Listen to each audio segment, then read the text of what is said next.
Share করে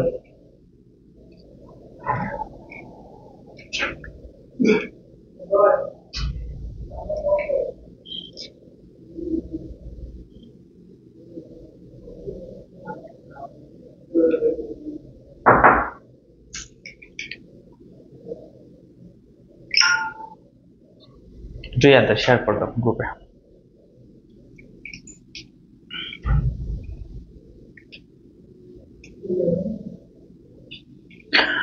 আসসালামু আলাইকুম, সবাইকে স্বাগতম জানাচ্ছি পড়ালেখার আজকের এই লাইভ সেশনে। তো আমরা আলোচনা করছিলাম, আজকে আমরা শুরু করতে যাচ্ছিলাম যে এইচএসসির ইকোনমিক্সের পাশাপাশি তোমাদের ইউনিভার্সিটি অ্যাডমিশনে তোমরা জানো হচ্ছে চট্টগ্রাম ইউনিভার্সিটির চিটাগং ইউনিভার্সিটির হচ্ছে ডি ইউনিটে তোমার জিকের পরিবর্তে ইকোনমিক্স আনসার করা যায়। 20 মার্কসের আমাদের জিকের পরিবর্তে ইকোনমিক্স থাকে। তো সেই জিকের পরিবর্তে ইকোনমিক্সের আনসার করার ক্ষেত্রে তোমরা বারবার বলছিলে স্যার আমাদের জন্য কিছু লাইভ ক্লাসের ব্যবস্থা করেন ইকোনমিক্সের জন্য। তো আজকে আমাদের সেই তোমাদের সবার আকাঙ্ক্ষিত যে ক্লাস, তোমাদের যে প্রত্যাশিত যে ক্লাস, সেই ক্লাসে হচ্ছে প্রথম ক্লাস।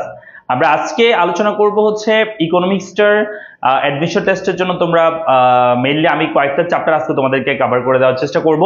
কয়েকটা চ্যাপ্টারের উপর বেসিক একটু আইডিয়া দেওয়ার চেষ্টা করব, যাতে তোমরা ভালো করে এসএসসি মানে তোমরা ভালো করে অ্যাডমিশন টেস্টে এই জিকের পরিবর্তে ইকোনমিক্সটা আনসার করে খুব সহজেই তোমরা যেন একটা তোমাদের যে চান্স, সেই চান্সটা তোমরা পেয়ে যেতে পারো বা বলতে পারো ভালো একটা মার্কস তোমরা ক্যারি করতে পারো এই ইকোনমিক্সে। সো আমরা হচ্ছে দেখতে পাচ্ছি আমাদের সামনে আছে হচ্ছে চট্টগ্রাম ইউনিভার্সিটি সহ অন্যান্য যে বিশ্ববিদ্যালয়, সেই বিশ্ববিদ্যালয়গুলোতে যে প্রশ্নগুলো এসেছিল বিগত সালে, সেই প্রশ্নগুলো আমরা এখানে দেখতে পাচ্ছি। তো এখান থেকে আমরা কিছু সলভ করবো, পাশাপাশি আমরা ব্যাখ্যা সহ পড়বো, যাতে তোমরা ইজিলি বুঝতে পারো কোন কোন টাইপসের কোয়েশ্চেন হচ্ছে। আমি একটু তোমাদেরকে বলি, সেটা হচ্ছে সেম হুবহু যা পড়তেছি হুবহু কমন নাও আসতে পারে, কিন্তু তোমার একটা এমসিকিউ পড়ার পর যখন এটা আমরা ব্যাখ্যা করব, তখন এই ব্যাখ্যার মধ্য থেকে কিন্তু তোমার অন্য কোয়েশ্চেনটা চলে আসবে পরীক্ষায়। ঠিক আছে, আমাকে একটু ঠিক মতো শুনতে আমি দেখতে পাচ্ছ না জানাও, যারা আমার সাথে যুক্ত আছো।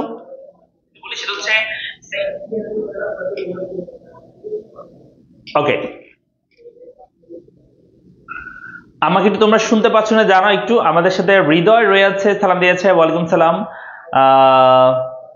একটু সবাই একটু জয়েন করো এবং হচ্ছে আমাকে ঠিক মতো শুনতে দেখতে পাচ্ছ না জানো।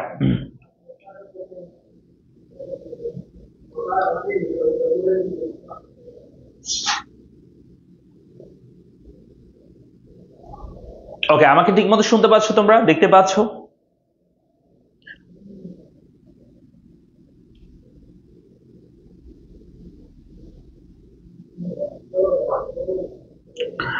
এমডি শাহবাজ হোসেন আছে, হোসেন বলছে আসসালামু আলাইকুম ওয়া রাহমাতুল্লাহ। ওয়ালাইকুম সালাম। আমাদের সাথে রয়েছে মুনা আছে, সালাম দিয়েছে, ওয়ালাইকুম সালাম। আমাদের সাথে রয়েছে রুদ্র, সিলেট থেকে দেখতে পাচ্ছে। ওকে, শাহবাজ বলছে জি সাউন্ড ক্লিয়ার আছে। ওকে, আফরিন আমাদের সাথে আছে, মেনশন করেছে। সো তোমরা একটু কাজ করো, তোমরা হচ্ছে তোমাদের যারা ফ্রেন্ড সার্কেলে যারা আছে, যারা হচ্ছে চট্টগ্রাম ইউনিভার্সিটি ইউনিটকে টার্গেট করেছে এবং যারা ইকোনমিক্স আনসার করতে চায় জিকের পরিবর্তে, তাদেরকে একটু শেয়ার মেনশন করে দাও, যাতে তারাও আমাদের সাথে যুক্ত হতে পারে। অন্তত তোমরা ক্লাসটা একটু নিজের ওয়ালে শেয়ার করে দাও, ঠিক আছে, যাতে তোমাদের ফ্রেন্ড সার্কেলে যারা আছে তারা আমাদের সাথে যুক্ত হতে পারে। আর তোমরা একটু তোমাদের যারা কাছের বন্ধু আছে শেয়ার তো করবা নিজের ওয়ালে, পাশাপাশি হচ্ছে একটু মেনশন করে দাও যারা তোমাদের কাছের বন্ধু আছে আর কি। আফরিন সালাম দিয়েছে, ওয়ালাইকুম সালাম। আমাদের সাথে রয়েছে ফাজলু আক্তার রয়েছে, নেট ডিসকানেক্টের সমস্যা। আচ্ছা, আজকে একটু নেট প্রবলেম করতেছে, পুরো চট্টগ্রামে নেট প্রবলেম করতেছে, আমাদের অফিসেও সেম। সুনিয়া আক্তার বলছে আসসালামু আলাইকুম ভাই। ওয়ালাইকুম সালাম। Okay fine. এরপর হচ্ছে আমাদের সাথে আছে হাবিবুর রহমান, সালাম দিয়েছে, ওয়ালাইকুম সালাম। কেমন আছে? ভালো আছে আলহামদুলিল্লাহ। নয়ন রয়েছে, সালাম দিয়েছে, ওয়ালাইকুম সালাম। সঞ্জিদা ইসলাম আছে, মেনশন করেছে, অনেক অনেক ধন্যবাদ। সো সবাই একটু মেনশন করো, শেয়ার মেনশন করে দাও, যারা যুক্ত আছে সবাই একটু জয়েন করে ফেলে দ্রুত করে। আমরা আলোচনা শুরু করে দেবো, আমাদের ক্লাসে চলে যাবো আর কি, মূল ক্লাসে। ঠিক আছে, সো সবাই একটু শেয়ার মেনশন করে দাও, সবাই একসাথে একটু শেয়ার মেনশন করে দাও। মুন্না বলছে স্যার সেকেন্ড পার্টের মুখস্থ কতগুলো বাইরে থেকে আসে, তার জন্য সাজেশন দিলে ভালো হয়। আচ্ছা, আমি চেষ্টা করবো তোমাদের জন্য সেকেন্ড পেপারে একটা বাইরে কিছু কোয়েশ্চেন চলে আসে। বাইরে কোয়েশ্চেন বলতে ভুল হবে, মানে এমন কোয়েশ্চেন যেগুলো জিকের সাথে অনেকটাই মিলে যায়। সো ইকোনমিক্সের সাম্প্রতিক যে বিষয়গুলো আছে সেখান থেকে হয়তো কোয়েশ্চেনগুলো আসে। তো সেই বিষয়গুলো তোমাদেরকে আমি চেষ্টা করবো একটু নোট আকারে দিয়ে দেওয়ার জন্য, আমি পড়ালেখা পেজে দিয়ে দিব, এবং যারা আমাদের প্রাইভেট গ্রুপে আছো তোমাদেরকে তো আমি দিয়ে দিব, যারা আমাদের ব্যাচে আছো আর কি। আরেকটা বিষয় যারা তোমরা জানো না সেটা হচ্ছে আমাদের ইকোনমিক্সের জন্য কিন্তু চিটাগং ইউনিভার্সিটির ডি ইউনিটের আমাদের যে 20 মার্কসের কি আসে, যে প্রশ্ন আসে, সেটার জন্য আমাদের একটা কোর্স আছে, যে কোর্স হচ্ছে 399 টাকা, মানে 400 টাকা এই কোর্সটা। সো এই কোর্সটা অলরেডি যারা ভর্তি আছো তোমাদেরকে তো আমরা ক্লাস নিয়েছি, এবং আরো ক্লাস এই যে এখন যে ক্লাসগুলো নিচ্ছি এগুলো নিচ্ছি, পাশাপাশি তোমাদের প্রাইভেট গ্রুপ আমি কয়েকটা ক্লাস নেবো একদম পরীক্ষার আগেই। সো এছাড়াও তোমাদের ক্লাস মোটামুটি হয়ে আছে। সো যারা এখনো পর্যন্ত এটা সম্পর্কে জানো না বা ভর্তি হও না, তোমরা কিন্তু চাইলে ভর্তি হতে পারবে পড়ালেখা পেজে মেসেজ দিয়ে, ঠিক আছে? সো পড়ালেখা পেজে মেসেজ দিয়ে অথবা হচ্ছে আমাদের হেল্পলাইন নাম্বারে কল দিয়ে তোমরা হচ্ছে ভর্তি হতে পারবে। আমি নাম্বারটা লিখে দিচ্ছি আমাদের পড়ালেখা পেজের, 01746561163। এই নাম্বারে তোমরা কল দিতে পারো, অথবা হচ্ছে আমাদের পড়ালেখা পেজে মেসেজে তোমরা কিন্তু এই কোর্সটা পারচেজ করতে পারো, ভর্তি হয়ে যেতে পারো, এবং তোমরা হচ্ছে গুছিয়ে আমাদের অ্যাডমিশনের জন্য যে কোর্সটা সেই কোর্সটা করতে পারবা। নয়ন আমাদের সাথে রয়েছে, সিকিউ ক্র্যাশ কোর্স শেষ কি ভাইয়া? না, আরো 2টা ক্লাস আছে, কালকে ক্লাস আছে, কালকে ক্লাস হবে নমোদয়ের উপর। মোহাম্মদ রাসেল আছে, ধন্যবাদ স্যার, আমি অনেকদিন ধরে বলতেছিলাম ক্লাস নেওয়ার জন্য, আচ্ছা ওয়েলকাম। তারপর হচ্ছে তানিয়া আক্তার আমাদের সাথে রয়েছে, সালাম দিয়েছে। আরাফাত আমাদের সাথে রয়েছে, আরাফাত সোহাগ সালাম দিয়েছে, ওয়ালাইকুম সালাম। কিম জান্নাত আছে, মেনশন করেছে, ওকে। আর কেউ কি আছে? হ্যাঁ, সবাই চলে আসছে, আমরা কি শুরু করতে পারি? আমরা কি শুরু করে দিব, কি বলো? আমরা কি ক্লাস শুরু করে দিব? আচ্ছা, আমাদের প্রায় 30 জনের মতো আসছো, তো তোমরা একটু তোমাদের বন্ধু বান্ধব থাকলে তাদের একটু শেয়ার মেনশন করে দাও। স্টুডেন্ট বেশি হলে তখন ক্লাস নিতে আরো ভালো লাগবে, কেমন? ডিউরেকন ক্লাস নিতে ভালো লাগবে। যাই হোক, সো আমি শুরু করতেছি। আমরা জানো, আমি একটু প্রথমে তোমাদেরকে ধারণা দিব, আমি আগে একবার বলছি যে ইকোনমিক্সের প্রত্যেকটা অধ্যায় তোমার জন্য গুরুত্বপূর্ণ না। অ্যাডমিশন টেস্টে তোমার জন্য গুরুত্বপূর্ণ অধ্যায় কোনগুলো, যেগুলো তোমার শর্ট সিলেবাসে আছে। আর শর্ট সিলেবাসে কোন কোন চ্যাপ্টার আছে তোমরা সেটা ভালো করে জানো। অর্থাৎ প্রথম পত্রে 1, 2, 3, 4 এবং নবম দশম অধ্যায়। অন্যদিকে সেকেন্ড পেপারের ক্ষেত্রে 2, 3, 4 এবং 7, 8, 9, এই 6টা 12টা অধ্যায় ভালো করে পড়বা। এবং শর্ট সিলেবাসের বাইরেগুলো আমি তোমাদেরকে সাজেস্ট করবো, বাইরেগুলো দরকারই নাই, পড়ার দরকারই নাই। তোমার অতিরিক্ত পড়তে ইচ্ছে করলে তুমি এগুলো পড়ার পাশাপাশি বেশি বেশি করে তুমি সলভ করো, মানে এই অধ্যায়গুলো টপিক ভিত্তিক পড়ার পরে এগুলো তুমি ভালো করে এমসিকিউ সলভ করো। এর বাইরেগুলো দেখার দরকার নেই, বাইরের চ্যাপ্টারগুলো করার দরকার নেই। এই 12টা অধ্যায় যদি ভালো করে পড়তে পারো, প্রথম পত্রে 6টা শর্ট সিলেবাসের এবং সেকেন্ড পেপারের 6টা, তাতেই হয়ে যাবে, তাতেই এনাফ। ওকে, সো চলো আমরা প্রথম থেকে আমি একটু যদি তোমাদেরকে বলি কোন চ্যাপ্টার কেমন গুরুত্বপূর্ণ, সেটা আমরা বুঝতে পারবো আমরা ইয়ার কোশ্চেন দেখে। যেমন প্রথম পত্রের প্রথম অধ্যায় থেকে আমাদের বেশ কিছু পরীক্ষা প্রশ্ন এসেছে বিগত সালগুলোতে, তার মানে প্রথম অধ্যায়টা খুবই গুরুত্বপূর্ণ। এখান থেকে প্রায় 34টা, না সরি, হ্যাঁ 34টা প্রশ্ন কিন্তু এসেছে প্রথম পত্রের প্রথম অধ্যায় থেকে। সো এটা কিন্তু গুরুত্বপূর্ণ একটা অধ্যায়। পাশাপাশি যদি দ্বিতীয় অধ্যায়ের কথা বলো, সবচেয়ে বেশি প্রশ্ন আসছে দ্বিতীয় অধ্যায় থেকে, কারণ দ্বিতীয় অধ্যায়টা একদম বড় একটা অধ্যায়, সবচেয়ে বড় বলা যায়, এবং এটা খুবই গুরুত্বপূর্ণ আর কি এই চ্যাপ্টারটা। সো এখান থেকে আমাদের প্রায় প্রশ্ন এসেছে তোমার 88টা প্রশ্ন আসছে অ্যাডমিশন টেস্টে। সো এটা সবচেয়ে গুরুত্বপূর্ণ দ্বিতীয় অধ্যায়। এবার থার্ড চ্যাপ্টারটাও সেম, প্রথম অধ্যায়ের মতো গুরুত্বপূর্ণ। থার্ড চ্যাপ্টারের মধ্যে আমাদের এখানে প্রশ্ন এসেছে প্রায় হচ্ছে তোমার 33টা, না বেশি আসছে, হ্যাঁ 33টা প্রশ্ন আসছে, প্রায় 33টা প্রশ্ন আসছে থার্ড চ্যাপ্টার থেকে, তার মানে এটাও গুরুত্বপূর্ণ। পাশাপাশি যদি ফোর্থ চ্যাপ্টার বলো, ফোর্থ চ্যাপ্টার থেকেও সেম। ফোর্থ চ্যাপ্টার যদি আমরা বলি তাহলে হচ্ছে এখানে প্রশ্ন এসেছে প্রায় তোমার হচ্ছে 30টার মতো প্রশ্ন এসেছে, তো এটাও গুরুত্বপূর্ণ। এরপর পঞ্চম অধ্যায়, এগুলো বেশি গুরুত্বপূর্ণ, এগুলো শর্ট সিলেবাসের বাইরে, এখানে তেমন একটা প্রশ্ন হয় না, সেগুলো পড়ার দরকার নাই। পঞ্চম, ষষ্ঠ, সপ্তম, অষ্টম এগুলো থেকে প্রশ্ন একদমই কম এসেছে।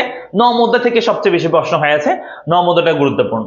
ফার্স্ট পেপারের ক্ষেত্রে সবচেয়ে গুরুত্বপূর্ণ হচ্ছে দ্বিতীয় অধ্যায় এবং নবম অধ্যায়, এই দুটো ভালো করে পড়বা, ঠিক আছে? ভালো করে তোমরা এই দুটো প্র্যাকটিস করবা। সো নবম অধ্যায় থেকে তোমার অনেকগুলো প্রশ্ন আসছে।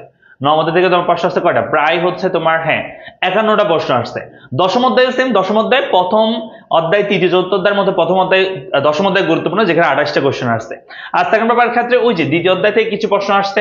দ্বিতীয় থেকে তোমার প্রশ্ন আসছে কয়টা? দ্বিতীয় থেকে প্রশ্ন আসছে হচ্ছে 9টা প্রশ্ন আসছে দ্বিতীয় অধ্যায় থেকে। তৃতীয় অধ্যায় থেকে প্রশ্ন আসছে 6টা। চতুর্থ অধ্যায় থেকে প্রশ্ন আসছে তোমার হচ্ছে কয়টা? চতুর্থ অধ্যায়ে প্রশ্ন আসছে 7টা প্রশ্ন। তারপর হচ্ছে পঞ্চম অধ্যায় থেকে প্রশ্ন আসছে, ষষ্ঠ অধ্যায় থেকে প্রশ্ন আসছে এখানে একটা 2টা। এরপর সপ্তম অধ্যায় থেকে প্রশ্ন আসছে, সপ্তম অধ্যায় থেকে প্রশ্ন আসছে বেশ কিছু। সপ্তম অধ্যায়টা গুরুত্বপূর্ণ, সপ্তম অধ্যায়তে প্রায় 13টা প্রশ্ন আসছে। অষ্টম অধ্যায় যদি বলো, অষ্টম অধ্যায় গুরুত্বপূর্ণ, তবে অষ্টম অধ্যায়ে প্রশ্ন আসছে 7টা। নবম অধ্যায় সবচেয়ে বেশি গুরুত্বপূর্ণ। সেকেন্ড পেপারের ক্ষেত্রে সবচেয়ে বেশি গুরুত্বপূর্ণ হচ্ছে নবম অধ্যায়, ঠিক আছে? এই অধ্যায় থেকে প্রশ্ন আসছে প্রায় 18টা, এরপর দশম অধ্যায় লাগবে না। সো এই হচ্ছে তোমাদের মানে প্রিপারেশন নেওয়ার ক্ষেত্রে তোমরা একটু লিখে রাখবা যে কোন চ্যাপ্টার থেকে কয়টা প্রশ্ন আসছে।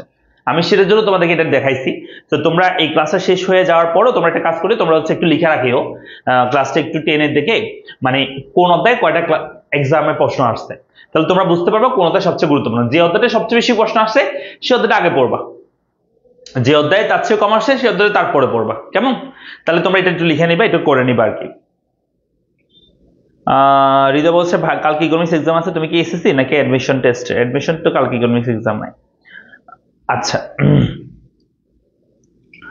এমডি আজগর আলী বলছে ভাই কি অবস্থা? আলহামদুলিল্লাহ ভালো আছি, তোমাদের সবার দয়। তো চলো আমরা শুরু করবো। আমরা যেটা করবো সেটা হচ্ছে আমরা একদম প্রথম অধ্যায় থেকে আমি আলোচনা করব।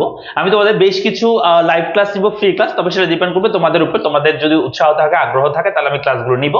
আর তোমাদের আগ্রহ না থাকলে, মানুষজন কম থাকলে, তাহলে আমারও ক্লাস নিতে ইচ্ছা করবে না। তো তোমাদের উপর ডিপেন্ড করতেছে তোমরা কেমন, তোমরা শেয়ার মেনশন করতেছো কিনা, বন্ধুদেরকে এটার সাথে অ্যাড করতেছো কিনা, যারা যারা পরীক্ষা দিবে সবাইকে। তাহলে আমি বেশ কিছু ক্লাস নেবো। আমরা প্রথম অধ্যায় থেকে শুরু করি। আমি প্রথম অধ্যায় থেকে প্রথম দিতে দিতে যতটুকু করতে পারি আমি চেষ্টা করব। তো আমরা প্রথম অধ্যায় থেকে শুরু করবো একদম এই মানে এই এখানে আর কি।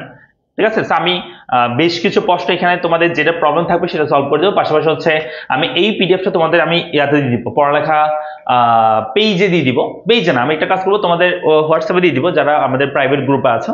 সো তোমরা সেখান থেকে এটা একটু, এটা তোমাদের কাছে অলরেডি আছে যারা প্রাইভেট গ্রুপে আমাদের আছো। তো যারা প্রাইভেট গ্রুপে নাই, তোমরা হচ্ছে যদি পারো কোর্সটা পারচেস করে ফেলিয়ে 399 টাকা। আর যদি তাও আর্থিক প্রবলেম থাকে আমাকে বলবা, আমি চেষ্টা করব মানে যতটুকু কি করা যায়। যতটুকু বলতে, এটা তো একদম একদম ফ্রিতে দিলে এটা তোমার মূল্য থাকবে না, তোমার কোনো মূল্যায়ন থাকবে না।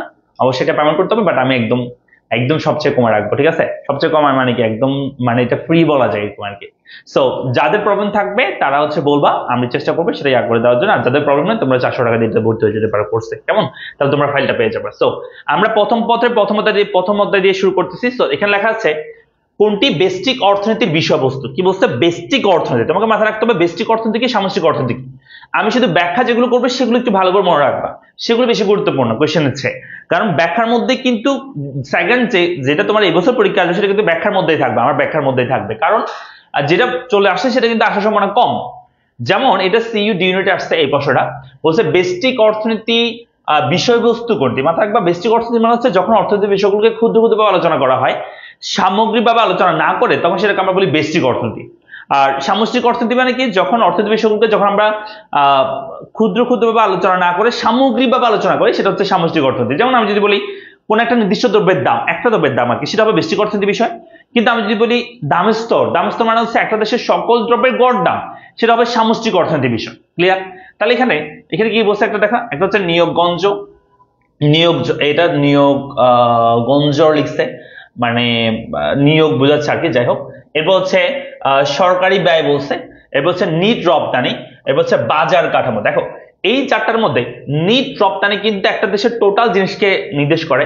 নিয়োগ গঞ্জ বলতে এখানে নিয়োগের পরিমাণ বা টোটাল কর্মস্থলে কত পরিমাণ মানুষ নিয়োগ হচ্ছে সেটাকে বোঝানো হচ্ছে। সো এটাও কিন্তু সামষ্টিক বিষয়, এটাও সামষ্টিক বিষয়। নিট রপ্তানি মানে একটা দেশের সামগ্রিক নিট রপ্তানি বোঝায়। সরকারি ব্যয়, এটাও কিন্তু সামগ্রিক বিষয়। সরকারি ব্যয় তো একটা নির্দিষ্ট এলাকার বলবো না আমরা, সামগ্রিক ব্যয় মানে হচ্ছে একটা দেশের সকল ব্যয়ের যোগফল, তাই না? সামগ্রিক ব্যয়। আর এই বাজার কাঠামো হচ্ছে বেস্টিক অর্থনীতি। বাজার কাঠামো বলতে একটা নির্দিষ্ট এলাকার নির্দিষ্ট স্থানে আমরা বাজার কাঠামো সম্পর্কে বলতে পারি, সেটা একটা বেস্টিক অর্থনীতির বিষয়। বাজার এই টপিকটা একটা বেস্টিক অর্থনীতির বিষয়, কেমন? যদি বলে দাম কোন অর্থনীতির বিষয়, বলবা বেস্টিক অর্থনীতি। যদি বলি দাম স্তর, সামষ্টিক অর্থনীতির বিষয়। ওকে?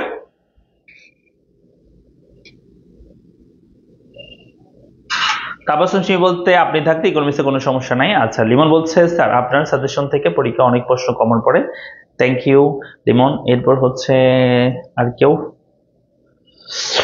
তাইবা বলছে আসসালামু আলাইকুম এভরিওয়ান, আজকেও পাইলাম না, কি পাইলা না? খরগোশ আমাদের সাথে আছে, সালাম দিয়েছে, ওয়ালাইকুম সালাম। মিম আছে, সালাম দিয়েছে, ওয়ালাইকুম সালাম। ওকে ফাইন, আমরা তাহলে প্রথমটা বুঝতে পারছি আশা করি।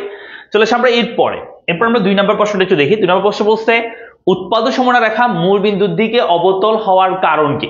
দেখো উৎপাদন সীমানা রেখা মূল বিন্দুর দিকে অবতল হওয়ার কারণ হচ্ছে ক্রমবর্ধমান সুযোগ ব্যয়। আমি তোমাদের একটু বলে দিই, লিখে দিই, তো তোমাদের সুবিধা হবে। তো এটা একটু খেয়াল করো, সবাই একটু মনে রাখবা। আমরা যে সুযোগ ব্যয় করি, আমরা যে কি করি বলতো, আমরা যে সুযোগ ব্যয় করি, সেই সুযোগ ব্যয় রেখাটা হচ্ছে তিন ধরনের হইতে পারে। একটা সুযোগ ব্যয় রেখা হয় এরকম, এরকম, এটা একটা সুযোগ ব্যয় রেখা হইতে পারে, সুযোগ ব্যয় রেখা, সুযোগ ব্যয় রেখা। যেই সুযোগ ব্যয় রেখার মধ্যে আমাদের একটা দ্রব্যের অতিরিক্ত আমরা উৎপাদন যদি করি, অপর দ্রব্যের উৎপাদন যদি আমাকে সেম পরিমাণে ছাড়তে হয়, মানে একটা দ্রব্যের অতিরিক্ত উৎপাদন আমরা যত করি অপর দ্রব্যের উৎপাদন যদি একই পরিমাণে ছাড়তে হয়, তখন আমাদের এই ধরনের সুযোগ ব্যয় রেখা হয়, যেটা হয় একটা স্ট্রেট লাইন। এই সুযোগ ব্যয় রেখাটা হচ্ছে যখন আমাদের স্থির হারে একটা দ্রব্যের যতটুকু আমি উৎপাদন বৃদ্ধি করতেছি অপর দ্রব্যের উৎপাদন ততটুকু ছেড়ে দিতে হয়, তখন সেক্ষেত্রে আমাদের এই ধরনের সুযোগ ব্যয় হয়, যেটা হচ্ছে স্থির বলতে পারো, স্থির সুযোগ ব্যয়। আর একটা সুযোগ ব্যয় আছে যেটা হচ্ছে এরকম, যে এরকম মনে করো যে এরকম সুযোগ ব্যয় রেখাটা হচ্ছে এরকম, এটাকে আমরা বলি ক্রমবর্ধমান সুযোগ ব্যয়, ক্রমবর্ধমান সুযোগ ব্যয়। এটা কেন হয়?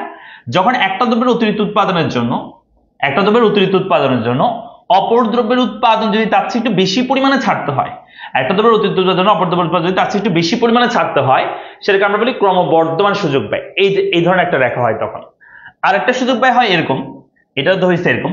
আর একটা সুযোগ ব্যয় হইতে পারে এই ধরনের, এটা হচ্ছে ক্রমহ্রাসমান সুযোগ ব্যয়,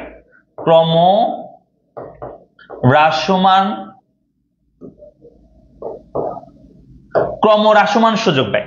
তাহলে স্থির সুযোগ ব্যয়ের ক্ষেত্রে একটা স্ট্রেট লাইন থাকবে, বর্তমানের ক্ষেত্রে এরকম থাকবে, মানে মূল বিন্দুর দিকে কি হবে? অবতল হবে। আচ্ছা, উত্তল অবতল একটু পরে বলতেছি। আর এটা হবে কখন? যখন স্থির সুযোগ ব্যয় থাকবে। আমি উত্তল অবতলগুলো একটু বলে ফেলি। দেখো, আমাদের যে ইকোনমিক্স এর ক্ষেত্রে কিছু রেখা তোমাদের নাম মনে রাখতে হবে। যেমন আমি যদি বলি একটা এরকম ঊর্ধ্বগামী রেখা, এটাকে বলা হয় বাম থেকে ডান ঊর্ধ্বগামী, বা ডান ঊর্ধ্বগামী বলা হয়, বা বাম থেকে ডান ঊর্ধ্বগামী। আর হচ্ছে বাম থেকে ডানে কি হবে? নিম্নগামী। আরটা আমরা বলতে পারি ভূমি অক্ষের সমান্তরাল, এরপর আমরা বলতে পারি লম্ব অক্ষের সমান্তরাল, তাই না? এগুলো হচ্ছে বেসিক সরল রেখাগুলো।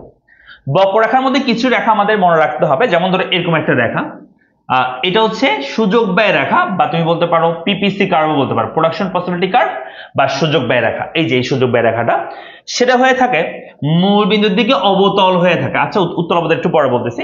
আর একটা রেখা আমাদের মনে রাখতে হবে এখানে, সেটা হচ্ছে এরকম একটা রেখা, এরকম রেখা, এটাকে বলা হয়ে থাকে মূল বিন্দুর দিকে উত্তল বলা হয়ে থাকে। যেমন আইসোকয়েন কার্ভ, সম উৎপাদন রেখা, এরকম অনেকগুলো রেখা আছে এই ধরনের হয়। সো আইসোকয়েন কার্ভ বা সম উৎপাদন রেখা, ঠিক আছে, এটা মূল বিন্দুর দিকে উত্তল হয়ে থাকে। আবার এটাকে সমপরাবৃত্ত বলা হয়। সমপরাবৃত্ত মানে হচ্ছে, মনে করো যে বৃত্তে যদি আমরা একটা আঁকি, সেই বৃত্তের একটা অংশের মতো এটা, এই অংশটা আর কি, মূল বিন্দুর দিকে যেটা উত্তল থাকে সেটা। উত্তল আর অবতল নিয়ে কথা বলছিলাম। উত্তল হচ্ছে অবতল কেমন বুঝবা? যেমন আমরা ইন্টারের মধ্যে, সরি ইন্টার বলতেছি, আমরা এইটে মনে হয়, এইটা নাকি 9-10 ছিল তোমাদের, এটা হচ্ছে উত্তল লেন্স অবতল লেন্স, মনে আছে তোমাদের? এটাকে বলা হয় একটা উত্তল লেন্স। আর অবতল লেন্স দেখতে কেমন? এরকম। অবতল লেন্স দেখতে কিরকম? অবতল লেন্স হচ্ছে এরকম। তো উত্তল লেন্সটা হচ্ছে মূল বিন্দুর দিকে উত্তল থাকে। যেমন আমি যদি এই জায়গাটা অংশটা যদি আমি মুছে দিই, এই অংশটা যদি আমি মুছে দিই, দেখো, তাহলে এটা মূল বিন্দু কি হয়েছে? উত্তল হয়েছে। আবার যদি এখানে যদি আমি চিত্র আঁকি, তো এই অংশটা যদি আমি মুছে দিই, তাহলে এটা হচ্ছে মূল বিন্দুর দিকে কি হয়? অবতল হয়, মূল বিন্দুর দিকে অবতল হয়। তাহলে আমাকে বলো, এটা তাহলে কি? মূল বিন্দুর দিকে অবতল, আমাদের সুযোগ ব্যয় রেখা বলতে পারো, মানে ক্রমবর্ধমান সুযোগ ব্যয় রেখা, অথবা কি পিপিসি কার্ভটা। আর হচ্ছে যেটা আমরা বলি সমুৎপাদন রেখা, সমুৎপাদন রেখা যেটা, সেটা হচ্ছে আমাদের কি হয়? যে মূল বিন্দুর দিকে উত্তল হয়ে থাকে, আইসোকয়েন কার্ভ বা সমুৎপাদন রেখা হয়ে থাকে মূল বিন্দুর দিকে উত্তল। ও সমুৎপাদন রেখাকে আমরা কি বলি? আইসোকয়েন কার্ভ বা সমুৎপাদন রেখা বলে থাকি। ঠিক আছে, আমরা কি বুঝতে পেরেছি? তাহলে কি বললাম? একটা হচ্ছে আমাদের সুযোগ ব্যয় রেখাটাই একদম স্ট্রেট লাইন হইতে পারে, আবার ক্রমবর্ধমান হইতে পারে, ক্রমহ্রাসমান হইতে পারে সুযোগ ব্যয় রেখাটা। ওকে, যেটা ক্রমবর্ধমান সুযোগ ব্যয়, এটা হচ্ছে আমাদের কি? আমাদের হচ্ছে তোমার উৎপাদন সীমানা রেখা। এই ক্রমবর্ধমান সুযোগ ব্যয় রেখাটাকে আমরা কি বলি? উৎপাদন সীমানা রেখা বা প্রোডাকশন পসিবিলিটি কার্ভ বলে থাকি। হয়েছে? আমরা কি বুঝতে পেরেছি? তাহলে আমরা প্রথম দ্বিতীয় কোশ্চেনটা বুঝতে পারছি। তোমরা তোমাদের বন্ধু বান্ধব যারা আছে তাদেরকে শেয়ার মেনশন করে দাও, ঠিক আছে? তাহলে আমরা দ্বিতীয় ক্লাস আশা করি বুঝতে পারছি। তো এটা হচ্ছে আমাদের, আমরা মূল ফাইলে চলে যাই যেখানে ছিলাম। তো আনসার হচ্ছে, তাহলে উৎপাদন সীমানা রেখা মূল বিন্দুর দিকে অবতল হওয়ার কারণ কি? মূল বিন্দুর দিকে কেন অবতল হয়? কারণ হচ্ছে ক্রমবর্ধমান সুযোগ ব্যয়। আচ্ছা, কি বলবা? ক্রমবর্ধমান সুযোগ ব্যয়ের কারণে হয়ে থাকে। 3 হবে আনসার। 3 নম্বর চলে আসে আমরা। 3 নম্বর বলছে নিচের কোনটি অর্থনৈতিক সম্পদ নয় বলছে, মানে অর্থনীতিতে কোনটা সম্পদ নয়। এখানে একটা খুব সুন্দর সংজ্ঞা আছে, অর্থনীতির সম্পদ বলতে আসলে কি বোঝানো হয়। বলছে অর্থনীতির সম্পদ বলতে দ্রব্যকে বোঝায় যাদের বিনিময় মূল্য আছে, তার মানে যেটা তুমি আরেকজনকে দিয়ে টাকা পাবা বা বিনিময় মূল্য আছে। যেমন ধরো সূর্য কিরণ, বাতাস, নদীর পানি উপযোগ থাকলেও এদের যোগান অসীম হওয়ায় বিনিময় মূল্য নাই। কি বলছে বলতো, যেমন আমি তোমাকে বললাম যে তোমাকে আমি সূর্যের আলো দিব, না এক গ্লাস সূর্যের আলো না, ঠিক আছে। তো এটা কি কোনো এটার যোগান তো অ্যাভেলেবেল আছে, তো এটার আসলে বিনিময় মূল্য থাকে না। কিন্তু আমি যদি বলি এই কলমটা আমি তোমাকে দিব, কিন্তু এটার যোগান তো সীম লিমিটেড, এটার যোগান তো অসীম না। তো যে জিনিস অসীম থাকবে সেটাকে আমরা সম্পদ বলতে পারবো না, সেটা সম্পদ না। সম্পদ হইতে হবে সীমিত। আমরা আগে বলছি যে ইকোনমিক্সে আমরা সীমিত সম্পদ নিয়ে কথা বলি, কারণ আমাদের লাইফে সম্পদগুলো হচ্ছে সীমিত। তো সম্পদ হচ্ছে সেটা যেটা সীমিত, যে রিসোর্সটা সীমিত, সেটাকে আমরা বলি সম্পদ আর কি। তো সূর্যের আলো, নদীর পানি, বাতাস এগুলো কিন্তু সম্পদ না। এছাড়া যেগুলো আছে তুমি চোখে যা দেখতেছো মোটামুটি সবই সম্পদ, ঠিক আছে। তাহলে এখানে কি হবে, নিচের কোনটি অর্থনীতির সম্পদ নয়। শ্রম, এটা সম্পদ নয়, এটা তো সম্পদ নয়। শ্রম মানে তো উৎপাদন কাজে নিতে মানুষের শারীরিকভাবে মানুষের সকল কর্মকাজটা। মূলধন, মূলধন মানে হচ্ছে টাকা পয়সা, বুঝছো। তো এটা সম্পদ কিনা বলছে, তা বলছে সরি সম্পদ নয় বলছে এখানে। তাহলে শ্রম, হ্যাঁ শ্রম তো এক ধরনের কি সম্পদ নয় বলতে আমি বোঝাচ্ছি, মানে শ্রমটা হচ্ছে এক ধরনের, যেমন মনে করো যে তোমার অনেক বেশি কি আছে, যে পরিশ্রম করার মতো ক্ষমতা আছে, তার মানে তোমার জন্য সেটা এক ধরনের সম্পদের মতো। এটা যোগান অসীম না। তুমি শ্রম একটা সময় পর্যন্ত করতে পারবে, ব্যবহার করতে পারবে না। তো আনসার হচ্ছে এটা হবে একটা শ্রমটা একটা সম্পদের মতো হবে। মূলধন তো সম্পদের মতোই, তোমার টাকা পয়সা আর কি। মোবাইল ফোনও তোমার জন্য কি, মোবাইল ফোন এটা একটা সম্পদের মতো, তোমার মোবাইল ফোন সেটটা অ্যাভেলেবেল না। কেমন সূর্য কিরণ, এটা হচ্ছে আমাদের কি হবে না, সম্পদ হবে না। তাহলে আনসার হচ্ছে 3 হবে। তাহলে কোনটা হবে আনসার, সম্পদ মানে যেটার মূল্য আছে, বিনিময় মূল্য আছে, এবং যেটা অসীম পরিমাণে কি নাই, যোগান নাই, সেটাকে আমরা কি বলবো, আমরা হচ্ছে তোমার সম্পদ বলবো। ক্লিয়ার, আমরা কি বুঝতে পেরেছি। দাবিয়া আক্তার বলছে একটু আগে আসলাম, তা বুঝতে পারছি, ওকে ফাইন। চলে আসে আমরা এরপরটা 4 নম্বরটা। 4 নম্বর প্রশ্ন বলছে উৎপাদন সীমারেখা রেখা দ্বারা কোন ধরনের খরচকে ব্যাখ্যা করা যায়। দেখো খুবই গুরুত্বপূর্ণ একটা প্রশ্ন এটা, কিন্তু আমাদের মানে কি বলে, এটা সহজ একটা প্রশ্ন। কি সহজ, উৎপাদন সীমারেখা রেখা দ্বারা কোন ধরনের রেখাকে ব্যাখ্যা করা যায়। আমি তোমাদের আগে বলছি উৎপাদন সীমারেখা রেখা যেটা আছে, এই যে রেখাটা পিপিসি কার্ভটা, এই পিপিসি কার্ভটা কিন্তু সৃষ্টি হয়ে আছে সুযোগ ব্যয় রেখা থেকে। সুযোগ ব্যয়ের মধ্যে আবার 3 ধরনের হয়, একটু আগে দেখাইছি। একটা হচ্ছে স্থির, ক্রমহ্রাসমান, ক্রমবর্ধমান। তো যেটা ক্রমবর্ধমান সুযোগ ব্যয়, সেই সুযোগ ব্যয় রেখাটাই হচ্ছে সেই সুযোগ ব্যয়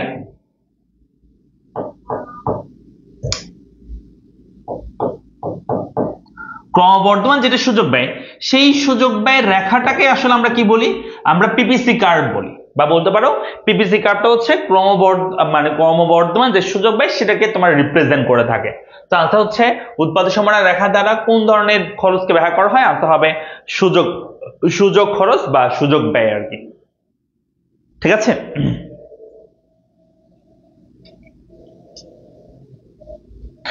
ওকে ফাইন, চলে আসে আমরা এরপরটা হচ্ছে 5 নম্বরে চলে আসো। 5 নম্বর কি বলছে দেখো, বলছে পুঁজিবাদী অর্থনৈতিক ব্যবস্থায় অদৃশ্য হস্ত বলতে নিচের কোনটিকে বোঝানো হয়েছে। অদৃশ্য হাত, এটা বলেছেন কি অ্যাডাম স্মিথ, এই যে এখানে লেখা আছে, একে অ্যাডাম স্মিথ অদৃশ্য হাত বলেছেন। কাকে, ধনতান্ত্রিক অর্থ ব্যবস্থায় যে স্বয়ংক্রিয় দাম ব্যবস্থা, মানে দামটা ডিমান্ড এবং সাপ্লাইয়ের মাধ্যমে যেটা নির্ধারণ হয়, চাহিদা এবং যোগানের মাধ্যমে দাম নির্ধারণ হওয়া, সেটাকে আমরা বলে থাকি স্বয়ংক্রিয় দাম ব্যবস্থা। যেমন আমি যদি বলি একটা তোমরা পড়েছো দ্বিতীয় অধ্যায়ে, এটা যদি হয় ডিমান্ড রেখা ডিডি প্রাইম, এবং এটা যদি হয় সাপ্লাই রেখা, ডিমান্ড এবং সাপ্লাই যেখানে মিলিত হবে সেখানে হচ্ছে আমাদের ভারসাম্য দাম আর পরিমাণ নির্ধারণ হয়। যখনই তোমার যোগান স্থির রেখে দাম বৃদ্ধি পায়, যখনই তোমার যোগান স্থির রেখে দাম বৃদ্ধি পায়, তখনই কি হয়ে যায় তোমার হচ্ছে মনে করো যখনই তোমার যোগান স্থির রেখে চাহিদা বেড়ে যায়, তখন তোমার ভারসাম্য দুটো চেঞ্জ হয়ে যায়, তখন দাম বেড়ে যায় এবং পরিমাণও বেড়ে যায়। এই যে দাম বাড়তেছে, এই যে দাম বৃদ্ধি পাচ্ছে, এটার কারণ কি, ডিমান্ড বাড়ছে বিদায়। তাহলে এখানে হাত থাকে না, যেটাকে বলা হয় অদৃশ্য হাত বা স্বয়ংক্রিয় দাম ব্যবস্থা। এই স্বয়ংক্রিয় দাম ব্যবস্থাকে আমাদের অ্যাডাম স্মিথ, অর্থনীতির জনক হচ্ছে অ্যাডাম স্মিথ, আর আধুনিক অর্থনীতির জনক কে, পল স্যামুয়েলসন। কেমন মনে রাখতে হবে, অর্থনীতির জনক হচ্ছে অ্যাডাম স্মিথ, আধুনিক অর্থনীতির জনক হচ্ছে পল স্যামুয়েলসন।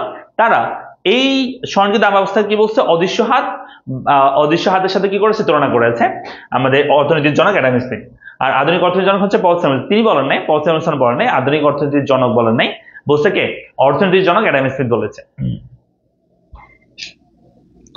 অর্থনীতি বিষয়ের রিভিশন ব্যাচ কখন আসবে? ঈদের পর আসবে ভাইয়া। টি20 ব্যাচ আসবে ঈদের পর। এখন হচ্ছে তোমাদের রিভিশন ব্যাচ হচ্ছে আমাদের যে র্যাপিড ব্যাচ চলতেছে, সেই ব্যাচে ভর্তি হতে পারো সব বিষয়ের জন্য, এসএসসি 25-এর জন্য। আচ্ছা চলে আসি 6 নম্বরে। বলছে অর্থনীতিতে পছন্দ নির্ধারণের পশ্চাতে কারণ হলো, মানে পছন্দ আমাদের কেন করতে হয় অর্থনীতিতে? কারণ আমাদের কাছে সম্পদ সীমিত, সম্পদ কম, ঠিক আছে? তাহলে আনসার কি? আনসার হচ্ছে সম্পদের সীমাবদ্ধতার কারণে ব্যক্তির তার সকল চাহিদা একসাথে পূরণ করতে পারে না। আমার কাছে মনে করো যে এখন টাকা আছে 100 টাকা, কিন্তু আমার অনেকগুলো চাহিদা আছে। আমার ইচ্ছা করতেছে 100 টাকাতে একটু বিরিয়ানি খাই, 100 টাকার একটা টি শার্ট কিনি, অথবা 100 টাকা দিয়ে একটু কি করি যে তোমার হচ্ছে কোথাও মনে করো যে বইমেলাতে ঘুরে আসি। তা আমার অনেকগুলো চাহিদা আছে। সো 100 টাকা আমার সম্পদটা কিন্তু সীমিত, যে কোনো একটা আমি কাজ করতে পারবো। সেজন্য এই সীমিত সম্পদ থাকার কারণে আমাদেরকে নির্বাচন করতে হয়, পছন্দ করতে হয়। সেটা এখানে হবে সীমিত সম্পদের কারণে আমরা কি করে থাকি? নির্বাচন করে থাকি। গেলে এটা ওকে, আমরা বুঝতে পারছি আশা করি। তো এখান থেকে আর কয়েকটা দেখাই দিই, দেখো। এর বলছে একটি কর্ম সম্পাদনের প্রবৃত্ত হওয়ার প্রয়োজনে তৎপরিবর্তী সর্বোচ্চ মূল্যে যে সেবা বিকল্প ত্যাগ করতে হয় তার নাম হলো, একদম সহজ বিষয়, যে আমরা যদি একটা সুযোগ নিই বা একটা কাজ করি, তখন অন্য একটা কাজ আমি করতে পারবো না, বা অন্য একটা সুযোগ আমাকে হাতছাড়া করতে হবে। সেটাকে আমরা কি বলতে পারি? সেটাকে আমরা সুযোগ ব্যয় বলতে পারি। ওকে, এখানে একটা কথা বলছে, যদি উৎপাদনশীল সম্পদের যোগান বৃদ্ধি পায়, তবে একটি দেশের উৎপাদন সীমানা রেখা পিপিসি কি পরিবর্তন হবে? দেখো, যখনই আমাদের সম্পদ বাড়বে, আমরা এটা বেসিক ক্লাস পড়ানোর সময় বলি যে আমাদের এটা যদি হয় পিপিসি রেখা, কেমন? এটা যদি পিপিসি রেখা হয়, যদি বলে যে এই বিন্দু উৎপাদন করা যাবে কিনা, হ্যাঁ যাবে। কখন? যখন আমাদের সম্পদ বৃদ্ধি পায় বা চলতি প্রযুক্তির বৃদ্ধি পায়। ঠিক সেম ভাবে এই রেখাটা বাইরের দিকে শিফট কখন করে? মূলবিন্দু থেকে আরো বাইরের দিকে শিফট করবে কখন? যখন হচ্ছে স্থায়ী সম্পদ বা চলতি প্রযুক্তি বৃদ্ধি করা হয়, তখন এই উৎপাদন সীমারেখাটা আরো বাইরের দিকে শিফট করে। আর যদি চলতি প্রযুক্তি, স্থায়ী সম্পদ আরো কমে যায়, তখন এটা ভিতরের দিকে শিফট করবে। বা বলতে পারো উৎপাদন কমে গেলে তখন ভিতরের দিকে শিফট করে, উৎপাদন বেড়ে গেলে তখন কি হয়? বাইরের দিকে শিফট করে। তাহলে আনসার কি বলছে? এখানে উৎপাদন সীমারেখা রেখা ডানে সরবে, উৎপাদন সীমারেখা রেখা বলছে ডান দিকে সরবে কিনা। হ্যাঁ, তাহলে এখানে যেখানে আছে সেখান থেকে ডান দিকে সরবে যদি আমরা সম্পদ বৃদ্ধি করি। এটা রাইট আনসার হইতে পারে। তারপর 2 নম্বর বলছে উৎপাদন সীমারেখা রেখা বামে সরবে না, বামে হবে না, ডান দিকে হবে। উৎপাদন সীমারেখা রেখা একই থাকবে না, কোনটি না। আনসার হচ্ছে 1 নম্বরটা, উৎপাদন সীমারেখা রেখা ডানে সরে যাবে, যেখানে ছিল সেখান থেকে ডান দিকে চলে যাবে যদি আমাদের সম্পদ কি করা হয়? বৃদ্ধি করা হয়। ওকে, উত্তর 1। এ বলছে তুলনামূলক সুবিধা ভিত্তি হলো, তুলনামূলক সুবিধার ভিত্তি কি? সুযোগ ব্যয় হবে আর কি। তুলনামূলক সুবিধা ভিত্তি মানে হচ্ছে আমরা কোনটাকে গ্রহণ করব, কোনটা ছেড়ে দিব, এই জিনিসটা বোঝাচ্ছে। তুলনামূলক সুবিধা, যেটা সুবিধা হবে সেটা আমরা গ্রহণ করবো আর কি। তাবাসসুম সে বলছে আমার মন চায় একটা ল্যাম্বরগিনি কিনি, তবে আমার কাছে সব আচ্ছা, কমেন্ট বন্ধ করে ডিলিট করে দিছে, পড়া শুরু করছি যখন। ভাই অর্থনীতি বিষয়ে রিভিশন ব্যাচ কবে আসবে? হ্যাঁ বললাম তো। আচ্ছা, তাহলে এরপরে চলে এসে আমরা এরপরে দেখা যাবে, পারবে না তোমরা? আচ্ছা, আমি আর মাঝখান থেকে কয়েকটা দেখাই, মাঝখান থেকে একটা দেখাই। বলছে বাংলাদেশের অর্থনৈতিক ব্যবস্থা হলো, বাংলাদেশ অর্থ হচ্ছে মিশ্র অর্থনৈতিক ব্যবস্থা। বাংলাদেশের অর্থনৈতিক ব্যবস্থা মিশ্র অর্থনৈতিক ব্যবস্থা, এগুলো সহজ আছে। এবার বলছে যুদ্ধের কারণে ইউক্রেনে অনেক কারখানা ধ্বংস হয়ে গেছে এবং অনেক লোক মারা গেছে। যুদ্ধ পরবর্তী ইউক্রেনের উৎপাদন সীমানা রেখার সম্পর্কে নিচের কোনটি সত্য? দেখো, যখন একটা দেশে সম্পদ নষ্ট হয়ে যাবে বা মানুষ মারা গেছে, তো ক্ষতি হয়ে গেছে, উৎপাদন সীমানা রেখা যেখানে ছিল সেখান থেকে পেছনের দিকে চলে আসবে, কমে যাবে আর কি। কেমন? উৎপাদন সীমানা রেখা পেছনে বা মূলবিন্দুর দিকে চলে আসবে, সরে আসবে। তাহলে এখানে হচ্ছে যুদ্ধ পরবর্তী পিপিসি মূলবিন্দু হতে দূরে সরে যাবে না, দূরে সরবে না, কাছে আসবে। যে যুদ্ধ পরবর্তী পিপিসি মূলবিন্দুর কাছে সরে আসবে, হ্যাঁ মূলবিন্দুর কাছে সরে আসবে। মূলবিন্দু দূরে গেলে তো আরো উৎপাদন বাড়বে, মূলবিন্দুর কাছে সরে আসবে। আনসার হবে মূলবিন্দুর কাছে সরে আসবে। তোমরা বুঝতেছো কথা? তোমরা কি ক্লাস বুঝতেছো? একটু জানাই তো। ওকে, তারপর হচ্ছে আর কি দেখাবো? আরেকটা দেখাই। দেখো এখানে কি বলছে, এ পাশে একটা দেখাই। বলছো ইকোনমিয়া শব্দটির অর্থ কি? ইকোনমিয়া শব্দটি হচ্ছে পরিবার পরিকল্পনা বা পরিবার ব্যবস্থাপনা বা গৃহ ব্যবস্থাপনা। কেমন? তাহলে এখানে ইকোনমিয়া শব্দের অর্থ কি হবে? পরিবার পরিকল্পনা। হ্যাঁ, পরিবার পরিকল্পনা বলতে পারো, গৃহ ব্যবস্থাপনা বলতে পারো, বা গৃহ পরিচালনাও বলতে পারো। বাণিজ্যিক ব্যবস্থাপনা, সরকার ব্যবস্থাপনা, অর্থ ব্যবস্থাপনা। আনসার হচ্ছে পরিবার পরিকল্পনা। ওকে, বা পরিবার ব্যবস্থাপনা বলতে পারো। তারপর এখানে বলছে নিচের তালিকায় কোন জনধ্রুপদী অর্থনীতিবিদ কে বলছে? জনধ্রুপদী অর্থনীতিবিদ ডেভিড রিকার্ডো। কেমন? তো এগুলো একটু পড়বে, এখানে এগুলো হচ্ছে তোমাদের যদি ইজি বইটা থাকে ওখানে লেখা আছে। যে ধ্রুপদী অর্থনীতিবিদ কি, এটা লেখা আছে, ওই একটা অর্থনীতি সম্পর্কে আরো কিছু তথ্য জেনে নিও, ওখানে লেখা আছে। আরটা হচ্ছে তোমরা চাইলে গুগল করতে পারো, যদি কোনো টপিক তোমার আনক্লিয়ার মনে হয় এই ধ্রুপদী মানে কি, তখন তুমি এটা গুগল করবা, তখন বেসিকটা তোমার কাছে আরো একটু ক্লিয়ার হয়ে যাবে। ঠিক আছে। আচ্ছা, বলছে উৎপাদন সীমানা রেখার উপরে কারিগরি কৌশল উন্নয়নের প্রভাব কি? কারিগরি কৌশল উন্নয়ন করলে উৎপাদন সীমানা রেখা আরো ডান দিকে সরে যাবে, যেমন পিভিসি রেখা নিচের দিকে স্থানান্তরিত হবে না, উপরের দিকে, পিভিসির উপরের দিকে স্থানান্তর হবে, উপরের দিকে হবে, পিভিসি রেখা আরো বাইরের দিকে যাবে আর কি, কেমন? তো এই আরটা দেখা দিই। দেখো, বলছে বাংলাদেশের অর্থনৈতিক ব্যবস্থা হচ্ছে একটা, এটা বললাম। আচ্ছা, এটা বলবো। বলছে উৎপাদন সীমানা রেখার অভ্যন্তরে কোনো বিন্দু কি ইঙ্গিত করে? উৎপাদন সীমানা রেখার অভ্যন্তরে কোনো বিন্দু যেটা ইঙ্গিত করে সেটা হচ্ছে আমাদের যে সম্পদগুলো আছে সেগুলোর পর্যাপ্ত ব্যবহার হচ্ছে না, বা বলতে পারো পূর্ণ নিয়োগ হচ্ছে না, পূর্ণ ব্যবহার হচ্ছে না, মানে অপচয়কে নির্দেশ করছে বা বেকারত্বকে নির্দেশ করে, কেমন? উৎপাদন সীমানা রেখার ভিতরে বিন্দু। তুমি বলছে এটি অর্জনযোগ্য নয়, অর্জনযোগ্য অবশ্যই, উৎপাদন সীমানা রেখার ভিতরে বিন্দু, বাইরে হলে অর্জনযোগ্য নয়। কিছু সম্পদ অব্যবহৃত, হ্যাঁ এটা বলা যায়, অব্যবহৃত বলা যায়। এটি অর্জনযোগ্য ও দক্ষ না, এটা অর্জনযোগ্য তবে এটা দক্ষ বলবো না আমরা। উৎপাদন সীমানা রেখার উপরে অবস্থিত বিন্দুসমূহ হতে এটি অধিক না, আনসার হচ্ছে কিছু সম্পদ অব্যবহৃত থেকে যাবে, তার মানে আনসার হচ্ছে বি হবে। আচ্ছা, এ বলছে বাংলাদেশে, বারবার একই প্রশ্ন করতেছে। আচ্ছা, এটা লাইস হচ্ছে উৎপাদন সীমানা রেখার বাইরে কোনো বিন্দু কি ইঙ্গিত করে? উৎপাদন সীমানা রেখার বাইরে হচ্ছে অর্জনযোগ্য, তবে এটাতে আমরা উৎপাদন করতে পারবো যদি আমাদের সম্পদ বা চলতি প্রযুক্তি বৃদ্ধি হয়, তখন হয়তো উৎপাদন সীমানা রেখার বাইরে উৎপাদন করা যেতে পারে। এই ধরনের প্রশ্ন কিন্তু আমরা দেখতে পাই। ঠিক আছে, তাহলে উৎপাদন সীমানা রেখার বাইরে কোনো বিন্দু কি ইঙ্গিত করে? আনসার হবে হচ্ছে এ, অর্থাৎ এটি অর্জনযোগ্য। একটু ভুল লিখছে মনে হয়, এটি অর্জনযোগ্য নয়। উৎপাদন সীমানা রেখার বাইরে বিন্দু, এটা অর্জনযোগ্য, অর্জনযোগ্য নয় কেন হবে? এটি অর্জনযোগ্য এবং দক্ষ না, এটি অর্জনযোগ্য নয় হবে, এটা প্রশ্ন একটু ঠিক করে নাও, এটা অর্জনযোগ্য, অর্জন হবে না, এটি অর্জনযোগ্য নয়, এটা হবে অ্যান্সার। এটা অর্জন হবে না, অর্জনযোগ্য নয়, এটা হবে অর্জন নয়, তাহলে কেটে দাও, এটি অর্জনযোগ্য হইতে হবে, অথবা এটি অর্জনযোগ্য নয়, এটা ঠিক আছে, তাহলে অটা কেটে যাবে, হবে না। ঠিক আছে, কারণ উৎপাদন সীমানা রেখার বাইরে বসতে, বাইরে মানে হচ্ছে অর্জনযোগ্য নয় অথবা অর্জনযোগ্য, এভাবে বলবা। ঠিক আছে, প্রথম অধ্যায় বুঝছো?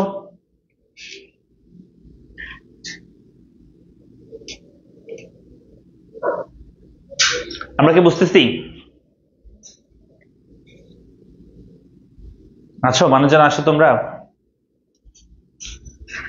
ওকে, এরপর চলে আসে আমরা সেকেন্ড চ্যাপ্টারটা একটু নিয়ে কথা বলি। সেকেন্ড চ্যাপ্টারে আমরা কিছু কোয়েশ্চেন সলভ করার চেষ্টা করি। সেকেন্ড চ্যাপ্টারে কোন টাইপসের কোয়েশ্চেন আসতেছে আমরা একটু আইডিয়া নিব। ঠিক আছে, চলো আমরা দেখি সেকেন্ড চ্যাপ্টারে। তো দেখো, সেকেন্ড চ্যাপ্টারের প্রথম কোয়েশ্চেন বলছে এখানে, যদি সর্বনিম্ন দাম বা প্রাইস ফ্লোর ভারসাম্য দামের উপর নির্ধারণ করা হয় তাহলে নিচের কোনটি ঘটবে? খুবই গুরুত্বপূর্ণ কোয়েশ্চেন। চলো আমরা এটা একটু বিশ্লেষণ করার চেষ্টা করি। বুঝতে, আমি যদি বলি একটা ডিমান্ড এবং সাপ্লাই যদি একটা কার্ভ আঁকি, এটা যদি ডিমান্ড কার্ভ হয়, ডিমান্ড রাখা হয়, এটা যদি সাপ্লাই রাখা হয়, সো ডিমান্ড এবং সাপ্লাই যেখানে মিলিত হয়েছে সেটা মনে করো ভারসাম্য বিন্দু, সেখান থেকে দাম হচ্ছে মনে করো 10 টাকা এবং পরিমাণ হচ্ছে মনে করো 20টা আমরা বিক্রি করতেছি, সেখানে ভারসাম্য দাম 10, ভারসাম্য পরিমাণ হচ্ছে 20। বুঝতে, যদি সর্বনিম্ন দাম প্রাইস ফ্লোর যদি বলছে ভারসাম্য দামের উপরে নির্ধারণ করা হয়, উপরে, তার মানে ভারসাম্য দাম 10 টাকা, বলতেছে সর্বনিম্ন দাম যদি সরকার বলে যে সর্বনিম্ন দাম যদি ওই দ্রব্যের 15 টাকা হয়, মানে সর্বনিম্ন দাম যদি এই ভারসাম্য দামের উপরে নির্ধারণ করা হয়, তাহলে সে অবস্থায় কি হবে? তুমি চিন্তা করে দেখো, সে অবস্থায় কি হবে? সে অবস্থায় ডিমান্ড হবে কম, সাপ্লাই হবে কি বেশি। তো ডিমান্ড যদি কম হয়, সাপ্লাই যদি বেশি হয়, তাহলে সেটাকে আমরা কি বলি? ডিমান্ড কম সাপ্লাই বেশি হলে সেটাকে আমরা উদ্বৃত্ত বলে থাকি। তখন সৃষ্টি হবে উদ্বৃত্ত সৃষ্টি হবে। তাহলে উদ্বৃত্ত মানে কি? উদ্বৃত্ত মানে হচ্ছে ডিমান্ড যেখানে কম সাপ্লাই যেখানে বেশি, সেটাকে আমরা বলি উদ্বৃত্তের পরিমাণ। অর্থাৎ তোমার ডিমান্ড আছে এইটুকু পরিমাণ, ডিমান্ড আছে হচ্ছে 10টার, কিন্তু সাপ্লাই আছে 30টা, তার মানে তোমার ডিমান্ড আসছে এইটুকু কিন্তু সাপ্লাই আসছে এইটুকু। তো তুমি 30টা যদি তোমার যোগান থাকে পণ্যের, 10টা তুমি বিক্রি করে আরো তোমার কাছে থেকে যাবে কত? তোমার কাছে আরো 20টা থেকে যাবে, উদ্বৃত্ত থেকে যাবে। ওকে, তো প্রশ্নটা অপোজিটও করতে পারে। অপোজিট কেমন? যে প্রাইস ফ্লোর যদি ভারসাম্য দামের নিচে নির্ধারণ করা হয়, যেমন ধরো দাম 10 টাকা না হয়, যদি দাম বলতো যে 8 টাকা, দাম যদি কত টাকা হইতো? 8 টাকা হইতো, তখন আমাদের ডিমান্ড হইতো বেশি, সাপ্লাই হইতো কি কম, তখন ঘাটতি দেখা দিত। তখন এটাকে আমরা কি বলতাম? ঘাটতি বলতাম, ঘাটতি। তখন ডিমান্ড হইতো বেশি, সাপ্লাই হইতো কম, সো ঘাটতি দেখা দিত। যখন প্রাইস ফ্লোরের নিচে কি করা হয়, মানে সর্বনিম্ন দাম যদি করা হয়, যে ভারসাম্য দামের নিচে নির্ধারণ করা হয়।